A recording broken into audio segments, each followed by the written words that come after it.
दळणवळण मंत्री, हवामान खात्याचे मंत्री वरीच आहेत महाराज. अन्न पुरवठा मंत्री वरीच आहेत. खाली फक्त गोडाऊन नाही, खाली गोडाऊन नाही, खाली वरती मंत्री येतात. त्या मंत्र्यानं खाली गोडाऊन मध्ये किती माल पाठवायचा हे ठरवलं पाहिजे. आगाऊ माल पाठवता कामा नये. आणि पाठवला तर महाराज फार धोका होतो. अवकाळी पावसाला सुरुवात होते.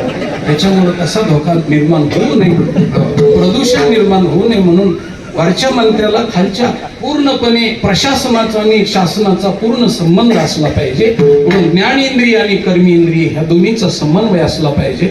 म्हणून सगळे मंत्रिमंडळ आणि त्यांचं क्वार्टर्स आणि ऑफिसर्स वरील महाराज शरीराला संवेदना देणारं आणि शरीराला मज्जारज्जू मज्जातंतू आणि त्याच पद्धतीनं लिगामेंटच्या नर्वच्या माध्यमातून आज्ञा करणारं मेंदूतलं शास्त्र आहे.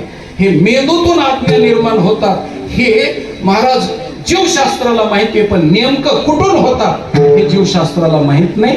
हे भक्तिशास्त्राला आणि योगशास्त्राला माहिती आहे. म्हणून दोन भुवयाच्या मध्यभागी इथं आज्ञाचक्र आहे महाराज, आज्ञाचक्र. आणि तिथून शरीराला चालवणाऱ्या आज्ञा निर्माण होतात. म्हणून इथं खरं ऑफिस आहे.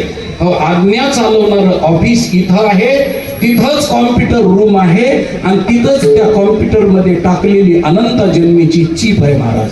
आणि तेवढ्या चीपवर सगळं चालतंय. आता उगा आपण चीप बसायचं काम आहे.